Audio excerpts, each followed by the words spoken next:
Welcome, everyone. Thank you for joining us today for today's webinar. My name is Lee Montville, and I'm the Director of Special Sales at Springer Publishing. Today, we are presenting a few best practices for teaching and nursing in partnership with the Connecticut Center for Nursing Workforce. Presenting today are Drs. Marilyn Oermann and Jennie Gagne from Duke University School of Nursing.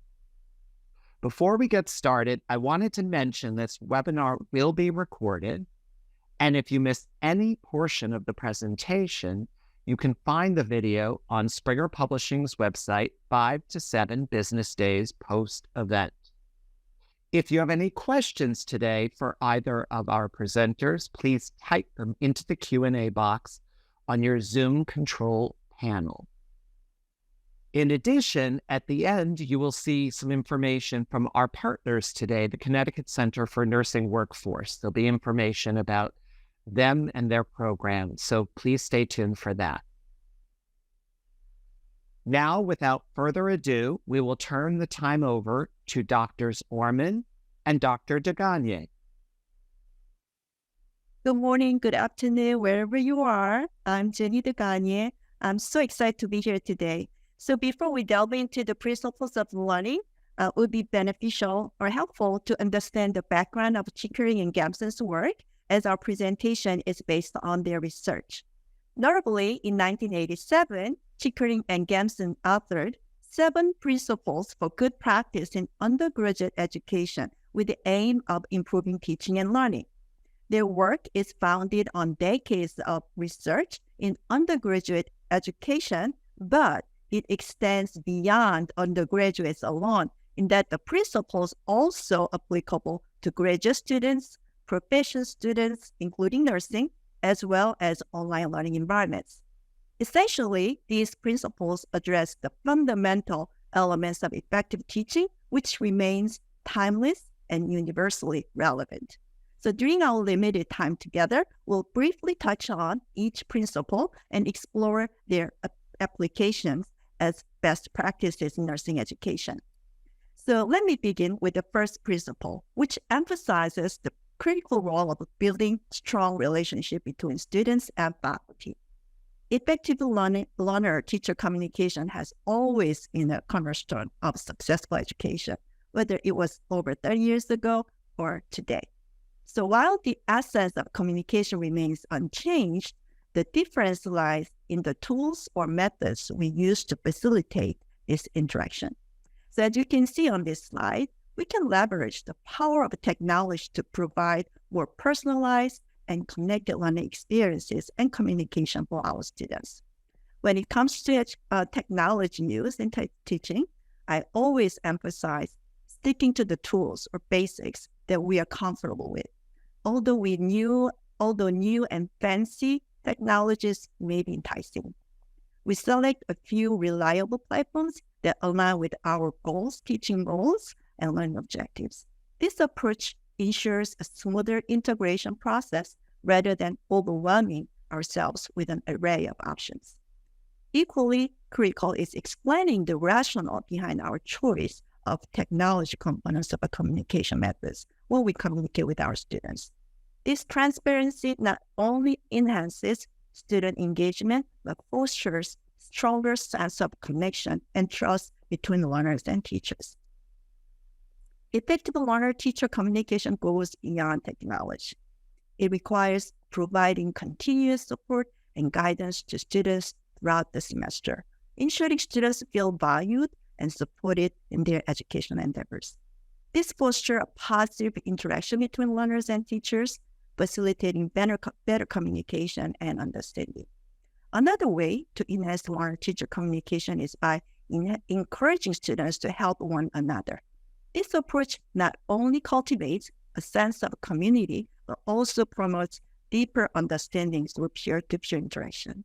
So this seamlessly leads us to the second principle, which centers around fostering collaboration and teamwork among our students. So in the next slide, Dr. Oermann will share her insights on this aspect. Well, welcome everyone. And I'm looking at the chat and I see people from literally all over the world. So we are just delighted that you're joining us today. When we build on collaboration, we also have a fair amount of research that suggests teaching strategies where students are actually participating in the development of materials for their own learning, development of simulation, development of learning activity does indeed promote their learning. We've recently published an article where the students co-created a simulated clinical placement and their outcomes documented changes between prior to that experience and after. We also know when students work together for active learning strategies, which I'll talk about in a minute, that cooperative learning does indeed improve their learning, their ability to do teamwork, and retention. Next slide, please. So as we look at active learning, I want to direct you to this one systematic review and actually a meta-analysis. There has not been a lot of systematic reviews that have looked at the outcomes of student-centered method. This one did, however. We know any teaching method where the student is actively engaged in learning, where they're doing something with the content, where you have planned some strategies where they have answering questions, they have to really think about the content. It's not obvious, so they might be applying some new content to a case study. They might be doing some problem-based learning or group learning. Any of those methods where the student is actively involved in, there will indeed promote depth of learning, critical thinking, and ultimately retention. So I actually am a proponent still of lecture. I don't want us to get rid of lecture completely because there's also good evidence to suggest that lecture is an effective strategy when you want to communicate content, often lower level, when you want to integrate new concepts from multiple areas that you as the teacher can put them together for a student in a lecture. However, we also know that active learning strategies, where they're doing something then with that content, does indeed improve their learning. So what active learning strategies work? Well, first of all, we know from studies, students have to answer higher level questions. I'm going to say that again. There had been many studies over the years that have documented if the teacher asks higher level questions that can't be answered with yes, no, questions where student A might have a completely different answer than student B, those types of questions are highly effective for promoting critical thinking and higher level learning. And this area of research has actually been around for a fairly long time because years ago, and I've been doing this for many decades, we looked at the outcomes of higher learning, higher level questions on critical thinking, but then we see the shifts in the research to really look at the outcomes for clinical judgment, clinical reasoning, and those also have been documented. And then the last point I want to make, Jennie, if you could just go back to that last slide for a minute. The last point I want to make, there's only been a couple of studies, but I think it's important to know. Some studies have suggested that oftentimes as faculty or clinical educators, we think we're asking higher level questions. But when studies have been done that have actually taped and recorded the questions we ask, they tend to be lower level. So we do know you need an awareness of the level of questions you're answering. Next slide, please. Higher level questions, open-ended questions are wonderful for clinical judgment. And we do have not a lot of studies. We have growing literature on how to use these higher level questions as prompts for clinical judgment. So if I came back in 10 years, we probably would have a good evidence-based 5 years. Not right now. Right now, at this point, we have articles that explain how faculty are using these questions as prompts, but not as much strong evidence. But the wonderful thing about these higher level questions, if you're also helping students build their clinical judgment and you're using the National Council Model Next Gen, You can take these high-level questions, not one answer, and use those as prompts to lead students through the clinical judgment process. So this slide is one I want you to take with you. Use it if you can in classes. You can use them in case studies. You can use them at just open-ended questions with students. But actually, systematically, that can lead students through clinical judgment. Next slide, please. And then what else do we know about these higher level questions and teaching methods that really do work for active learning? Short integrative cases. And so we have a really good evidence base to support using short integrative cases. These are short cases that integrate knowledge from across units, across your curriculum, or you might have some concepts from your program that you want to integrate in. These short cases can be really easily written to link concepts that you're learning and teaching in class with practice scenarios. Studies do suggest they promote higher level thinking, and it's for the same reason. The questions you ask about these short cases tend to be open-ended higher level questions. And they work really well for clinical judgment. You can ask students, do you know what's wrong? Do you see issues in this case? What are data that you would want to collect next? And I've just listed two of really multiple reviews on outcomes on integrative cases. Next slide, Jennie. This is just one example. The case study should be as short as possible. We know from just literature over the years, we used to write the cases longer, but now people have found out or actually hypothesized that a shorter case doesn't tell the student as much about the patient or the scenario that a longer case might have. And you should probably keep the cases short so you can ask higher level questions about that case. And these are just, 4 questions. They fit well with the clinical judgment model. Well, people who have heard me speak before know that I love assessment and feedback. So I'm in my glory now with this slide. Moving from some teaching strategies that we do know work. So if you think about the model we're using, Chickering and Gamson, they talked about the really need for collaborative models, student-centered model, active learning. And we just talked about teaching strategies you can use in your courses that we know meet those principles of good teaching. Principle 4 is that we need to have a plan for assessment. We need to have prompt feedback. So what does this mean? It means that when you're working with students in a course or a clinical area, you don't want to focus just on evaluation and grading. You want to collect data over a period of time that is not graded.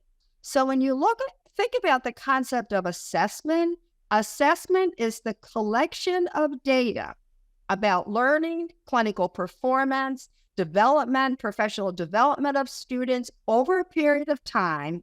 It's not a one-time process and it's not graded. So assessment is when we collect data that we don't grade, but we collect it so we know where are students in their learning.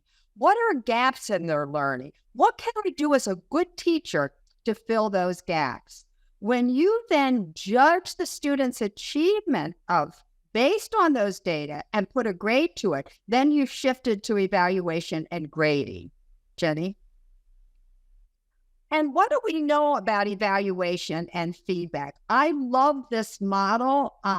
It actually was written a number of years ago. There was one article on medicine, and I did an editorial on this, but I just love this way of thinking about how we assess and evaluate students. And this framework is think about evaluation or assessment for learning. And I used to call this formative evaluation, but I like this view. We're collecting data. We're helping students perform competencies. Our feedback is what we're using to fill those gaps in their learning. With less of an emphasis of evaluation of learning, that we actually document their ability to perform, their learning, what we used to call summative evaluation or grading. So when you think about assessment, start thinking about assessment for learning, formative feedback, or assessment of learning, grading. Next slide. And what do we know about feedback? We have lots of studies on feedback. More recently, your feedback to students and for learning, part of assessment to fill gaps in learning should be specific and informational, not general. The feedback is needed at the time learning has occurred. So as quick as you can get feedback to the student, the more we know from studies, it'll improve learning. And if you have any teaching experience, you know the third bullet. Some students need lots of feedback, and they just, even though they mastered the content, it's just their learning need, and that's okay. We know that from studies. And then lastly, I think one of the trends that I see in the nursing education literature that I think is just a wonderful set of evidence, we know from studies, peer feedback is effective. It doesn't have to be feedback from the teacher. So setting up a model in your sim lab or your skills lab or of assignments before you grade those, where peers provide an assessment and give feedback, we know is effective. So I think this is a really important current trend because we're seeing more and more studies that have documented the value of peer feedback. Okay, thank you so much, Dr. Oermann. Now we are already Principle 5, time on task. Okay, so Principle 5 focuses on optimizing students' engagement and efficiency in their learning. So to achieve this, we can leverage various strategies. One effective strategy is to utilize outside resources, such as LinkedIn Learning and massive open online courses, MOOCs. So these platforms offer additional resources that supplement students' learning, providing opportunities for self-paced exploration beyond traditional classroom. So in addition to outside resources, quick reference guides can be valuable tools for students as well, because these guides equip them with easily accessible information, enabling swift review of key concepts or procedures. And you heard microlearning, right? Microlearning courses consisting of bite-sized, self-paced modules can be another valuable approach. These courses allow students to engage with specific topics or skills at their own pace. So this flexibility accommodates students' busy schedules and promotes effective time management. Another strategy we can employ is rebundling. So through organizing content or activities strategically, we can maximize efficiency and minimize unnecessary repetition. Also, digital badges can motivate students to stay engaged and focus on their learning goals. So as these badges provide tangible evidence of progress and accomplishments, these can reinforce a sense of achievement and dedication to studies, to students. So now I hand over the next slide, 6, and I'll come back on the 7.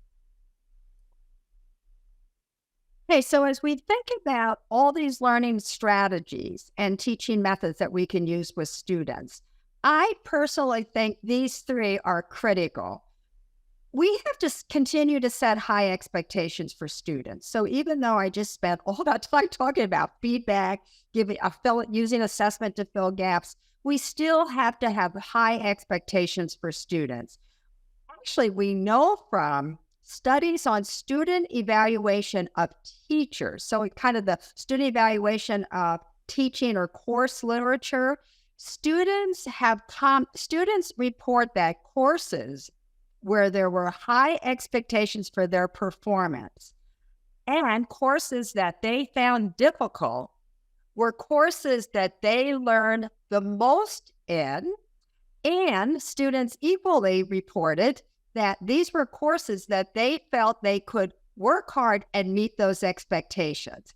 So across all these principles, And even though Jennie and I both really feel really strongly, our goal in teaching is to help students learn, but we have to always have high expectations for students. I think number 2 is think about your own philosophy of teaching. What do you see your role is as an educator? To me, I think our role is to help students learn, and it may mean I have to make an extra effort to help Mary Smith or Bill, whomever the student is, to meet those learning goals. So I actually philosophically believe it's my role to fill in those gaps, not to just grade a student. It's my role to have one-to-one conferences with students when the student's not doing well and to figure out what can be helpful to that student. And then the last kind of bulleted area, consistent with this principle of setting high expectations, we know what it takes to be an expert teacher. So if you look at lots of this, if you look at the research in nursing education, there is one area that has consistently been studied, actually for decades. And I have said, I did a webinar for Springer a couple of years ago on evidence-based teaching. And I actually said this was an area I didn't want to read any more articles about. We know from studies what it takes to be an expert teacher in nursing. You have to be knowledgeable, makes sense. You have to be an expert in the content. If you're teaching a clinical course, you have to have expertise in that clinical area. You have to be up to date on clinical, like tests, diagnostic procedures, new techniques in that clinical area. Number 3, you have to interact well with students, with staff, with colleagues to promote learning. So there's this whole area of study that an expert teacher is somebody who does have good interactional and interpersonal skills. Number 4, you have to be a skilled teacher. You need to know how to set up problem-based learning, to do a flipped classroom, to give a good lecture, to demonstrate a procedure. So there's a whole area of competencies that look at expertise in teaching. That's why you're on this webinar today. It's to help you build that expertise in teaching. And then the 5th area that makes an expert teacher, I always call this my extra area. Some people have called it personality. I don't think that's a good label. It's your ability to motivate students. It's your role modeling of what a nurse would look like or an advanced practice nurse should behave as. It's your ability to be enthusiastic about your teaching, even if you're dreading teaching that course you were just assigned to for September. Pretend that you're enthusiastic about it, because we know that does make a difference in students learning in the course. So this notion of high expectations means you set up high expectations for students. You make an extra effort as the teacher. That's your role, to help them learn. And then lastly, as you develop your own teaching competencies, keep in mind those 5 areas of expertise, because we do know those from really years and years of research. Next slide. Thank you so much. So we are all good actors, right? Good teachers are good actors. Okay. The final principle highlights the importance of respecting the diverse talents and individual ways of student learning. So this includes providing flexibility in the timing and the format of education to accommodate their other responsibilities and commitments, as we are all adult learners. So personalized learning is another key consideration. So each student brings their own strengths and learning preferences to the table. So by implementing personalized learning strategies, such as adaptive technologies and individualized learning plans, we can ensure that students engage with the course content in ways that best suit their specific needs. So in recent years, generative AI has emerged as a powerful tool for personalized learning, and it offers exciting possibilities to create adaptive and interactive learning experiences. So for example, AI-powered chatbots or virtual tutors can provide personalized feedback and tailor the learning journey to the unique requirements of each student.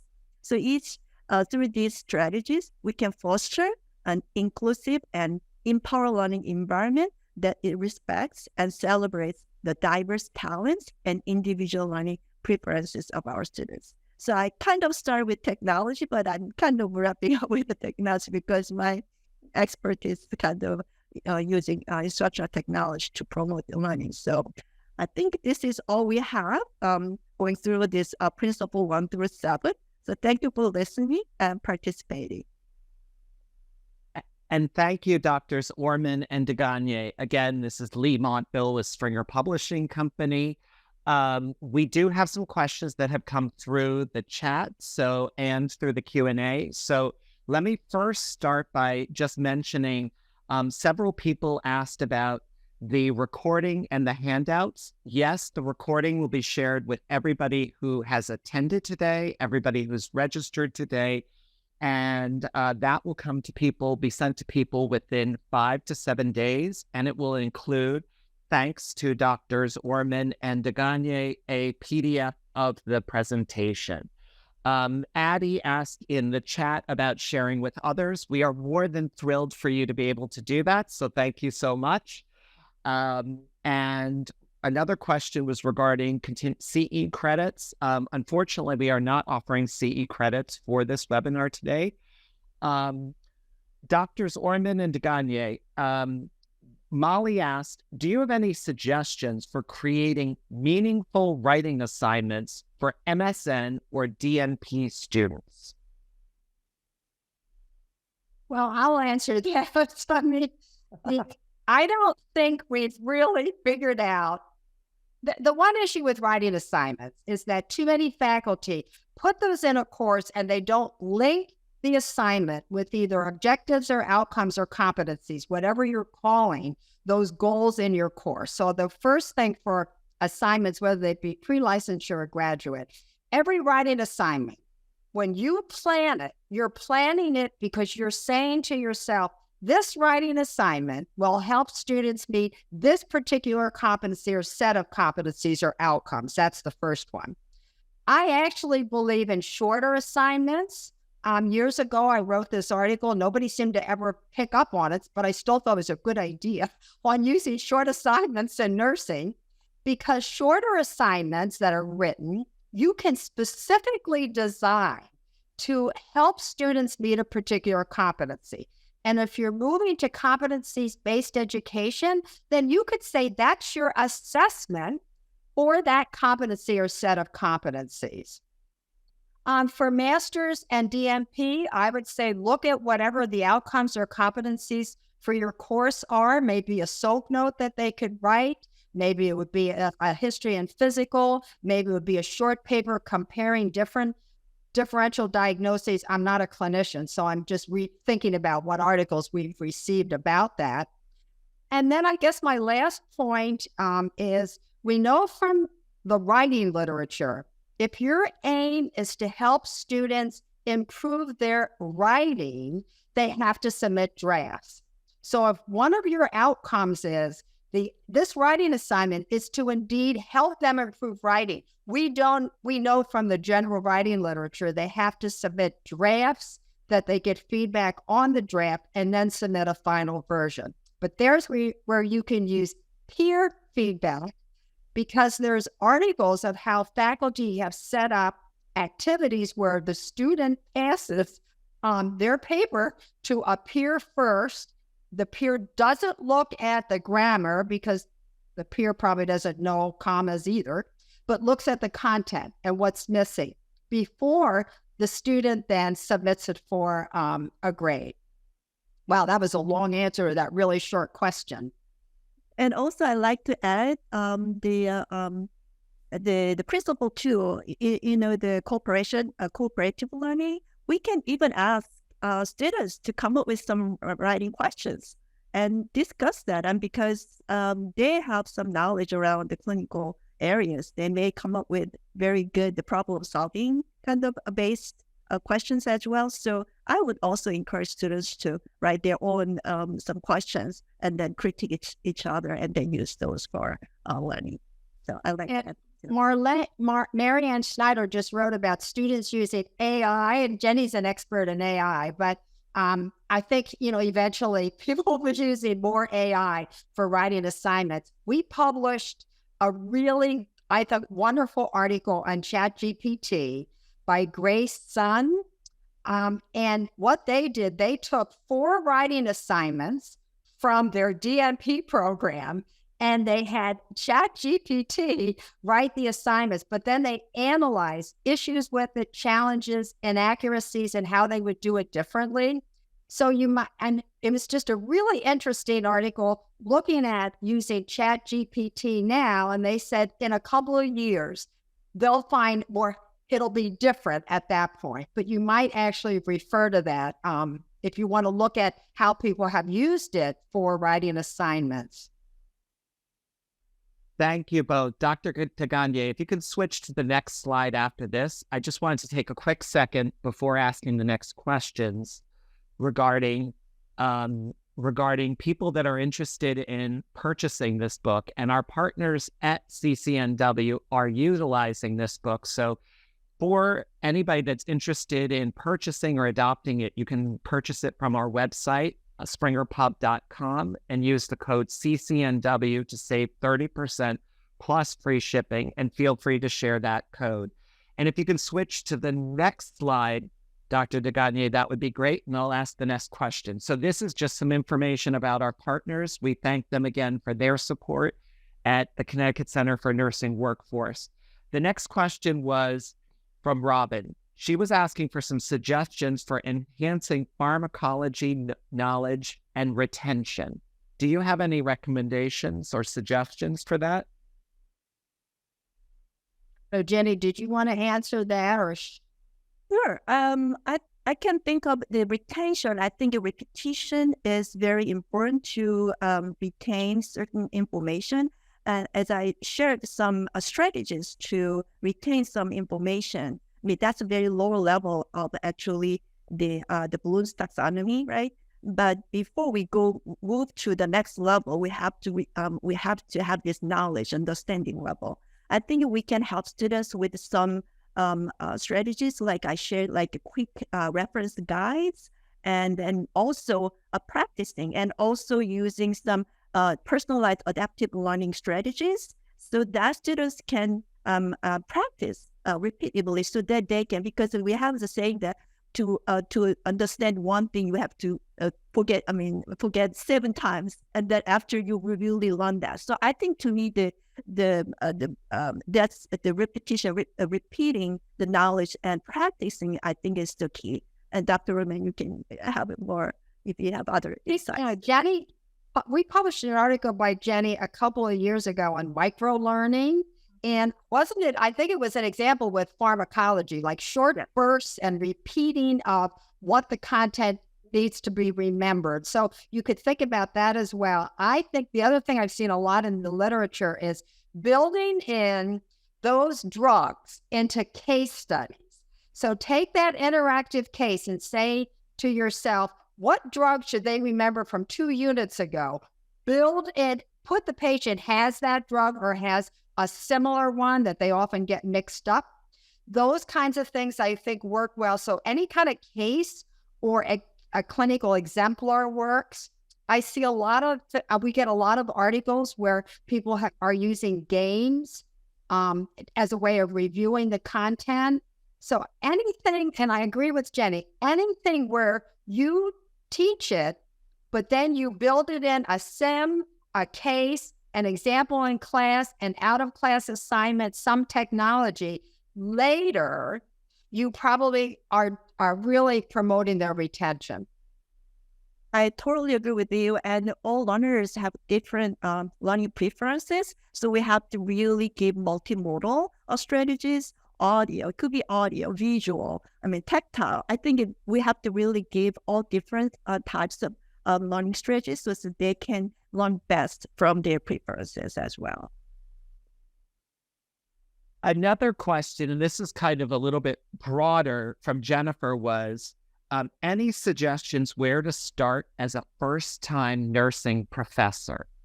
So maybe some top-line recommendations? Well, you can start with this nurse faculty course. And of course, Jennie and I are here representing Springer. You can get our book, which is really intended for people learning to teach. Get a good mentor. And if there's no mentors in your school, let's say you're in a small school and, because there's nursing schools with like 5 and 7, 10 people, the mentor doesn't have to be in your own school. You're at a webinar like this, you go to a conference, a mentor can be at another school. And by a mentor, it's somebody who can guide you, answer your questions, is not the person evaluating you at the end of the year. So find a mentor. That's one thing. I think it's a really good idea to look at other people teaching and what's good about their teaching, what's not so good, what are lectures that you really learn from, or if you're teaching an online course, get permission to go into an online course that people have told you is a good course and look at the design of that course. So mentoring, getting some observation of good teachers, expert teachers, I think are 2 really good strategies to use. Jennie? Yes, I totally agree. And also set some goal of your professional development. Maybe the first time is very overwhelming to look at the great mentors and how can I do like that mentor, right? So having a mentor, set a goal and start small. I mean, you don't have to be a wonderful best teacher within a year, right? Just set a goal. And if you find a good evidence-based strategy that you are interested in, start with that and then evaluate and do it better and better. And at one point, you're going to be an expert in that strategy. So I don't think using many strategies, being expert in that is not a goal, but how we can really, with that certain strategy, we can help, right? We can help learners. So I think with good teaching philosophy, always start with a good teaching philosophy, good mentor, professional, ongoing, lifelong development, and setting a good goal to it, and then celebrate. I talked about badges. I think it's even us having a little certificate here and there and having some tangible achievement celebration. I think it will give us a little more motivation to be better teacher. So that would be my 2 cents. You can, if you're teaching in the classroom and you have the technology, you could do a couple of real short recordings to send to your mentor for feedback, not to be graded, not to look at the kinds of questions students ask, but just to give you feedback on your teaching. Mm-hmm. Great. Another question that came through was, among the 7 principles discussed, what do you think would pose the greatest challenge for nurse educators to implement effectively? And why do you believe this particular principle may present more difficulties compared to the others? Well, that's a good question. For me, it would be using the last one where all the new technologies are, because that is not my area of expertise. So that would be my area. And I think Jennie did make a really good point that I really understood from her presentation in the last answer. We don't have to be an expert at all the technologies, but we want to be an expert in some before we use them. So Jennie, you might have other ideas. Yeah, I mean, the same thing. I mean, our student body is getting more diverse, and their needs are so different, right? So I think the meeting their learning journey being together, sometimes they could be very overwhelming at times. But I think everything, I mean, the 7 principles, again, as I said, there was like 35 years ago almost, but still it's very relevant to us. And if we can do really well with each principle, I think we are very close to a good teacher. But yes, I think principle 7 could be challenging in recent years, and with using technologies, and it's just especially I would say older generation, but we are not born with technology, will be very challenging. Jennie, could you go back to the prior slide? A couple people asked to see I think it was on the prior one, the code for ordering the book. Oh, this one? Okay, yeah. There you go. Yep. Okay. And all you need to do is go to springerpub.com, put in our author's last name, and then you can pull up the book, attach it to your cart, and add the code there, and you'll get the discount applied. So I think we have time for one more question, which is something we hear at Springer a lot from our partners, our educators, our clients, etc. As a nurse educator, how do you navigate the balance between incorporating innovative teaching methods, such as the flipped classes and group work, while also ensuring traditional lecture-based instructions remain a valuable component in your courses? I'm going to answer that first, Jennie. So I think the key is people need to know what the evidence is on the methods, how they were designed to be used, and when they should be used. So I do think some of the issue in a lot of our courses is people just use whatever methods the last person used, or they use every lecture, or they want to do just flipped classroom because that seems like a good one. What the key is, finding the best method for the outcomes, the content that you want to teach. So just, Lee, I'm going to give you an example of that. If my goal in a class is to really help students learn new content, or a concept-based curriculum, but a lot of exemplars, and it's complex information. And I want them to pull in, we had a question on pharmacology, pull in pharmacology from an earlier course. I want them to actually remember something from pathophysiology, and I want to integrate a little current research. That's my goal as a teacher. Then I might say, for those goals and that outcome, I'm going to do a lecture, because the evidence shows that's what lecture is best for. If my goal is, after students have had that background, to really promote, I think it was principle number 2, Jennie will have to help, collaboration, cooperation, active learning, then I might say, well, for this class, I'm going to use a flipped classroom or problem-based learning.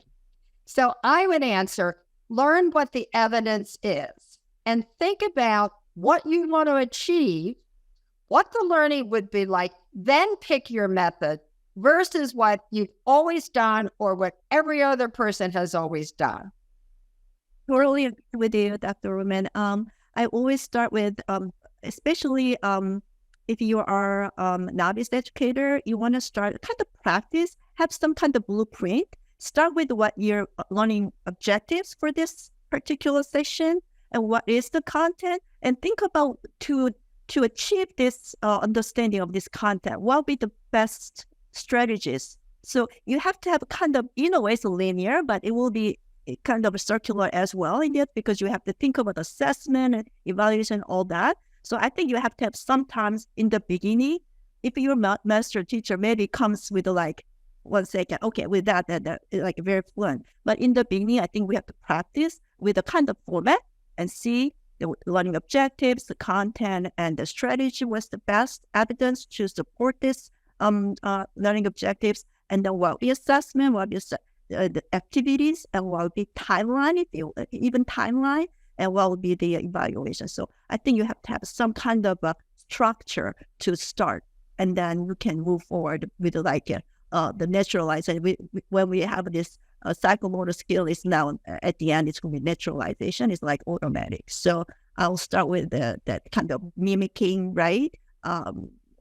Kind of that stage, like when we do skill set. In a way, it's a skill set as well. And Dawn Henderson just put a comment in, think about backward design. I think that's just a great idea, because that is one of the designs that basically does just what Jennie said. I know that we have a couple more questions. Dr. de Gagne, if you can switch to the final slide, back to the CCNW slide, that would be great. One last question that just came, well, actually, I guess there are two last questions. One question was, how do we create teaching strategies that meet the needs of every student? Again, that's a broad question, but if maybe there's some top line recommendations, that would be amazing. Jennie? Sure. I think I addressed a little bit. As a teacher, we have to assume that all students have different learning preferences. There's no other way around. That's why we have to develop multiple learning strategies so that we can meet their needs. So another way to do is we can ask students, what is your preferred strategy? I think I really emphasize on personalized learning strategies, picking their own topic, picking their own project to do that. Then they can be more motivated in their project as well. So, for example, in my classes, when there is a big paper, I ask students to submit their preferred topic or something that I ask them to choose, and then give the top or second preferred method. Then students excited about the topic because they want to study. So I think getting to know students, their preferred method and the venue, and I think that will be very helpful. So that's why I think the personalized and the learner-centered, it's not only what we think, but what students want to learn. And I think that will be the first step. So in my teaching classes where it's facilitating student learning, I always start with ask the students to assess your preferred, because if you don't know your own preference, it's very hard to help as a teacher. So I'll start with asking students and how we want to go about. And it could be personalized. Also, it could be group as well. I mean, we can have a kind of group consensus as well for the class. So that would be my strategy. Also, build in different methods. So don't have a class that's only lecture or only group work or only problem-based learning or only written assignments for evaluation. Try to build in varied method, because Jennie made the point, and I want to just reemphasize it, accept that students will have different learning needs and different preferences. That's a fact. So if you can build in some different methods, really, especially if it's a large course, and you don't want to ask as many individual student preferences, then hopefully you can address some of these differences in learning across students. And don't put your feet in cement when you get evaluation back. Like if the student is 1 point off from passing that assignment, then think about, maybe this assignment didn't meet their needs exactly. Maybe this was a student who always does better with collaborative, more oral assignments versus written, that sort of thing. Yeah, I think we have to give multiple ways of students to demonstrate their competencies, right? Not only one assessment and then that's it, that's all. But I think we have to give multiple opportunities for students to present their work. So that's another point I'd like to make as well. Thank you, Drs. Oermann and de Gagne. This has been an amazing webinar. We've had tremendous feedback in our chat. We are grateful for everybody who's taken the time to attend today, especially for all those wonderful comments about Drs. Oermann and de Gagne's book. We appreciate all of you who have said in the chat how you have it on your desk right next to where your phone is or your computer is. We're thrilled that you're so engaged with this book. It looks like we've covered all of our questions for today, and I want to thank everyone. It was such a pleasure for us all to be with you today. And as you have heard before, if you're interested in purchasing Drs. Oermann and de Gagne's book, Teaching and Nursing and Role of the Educator 3rd edition, you can use the CCNW discount code on springerpub.com. I wanted to also reiterate that the recorded session will be provided on springerpub.com in 5 to 7 business days, and we will email you a link to the recording. We will also email you information or a link to our partners, our gracious partners at the Connecticut Center for Nursing Workforce. Thank you all again for your support. We thank you all for joining us today, and thank you again to Drs. Marilyn Oermann and Dr. Jennie de Gagne. We want to wish you all a great afternoon, and we look forward to you joining us for future Springer Publishing webinars. Thanks again, and have a wonderful day. Thank you, everyone.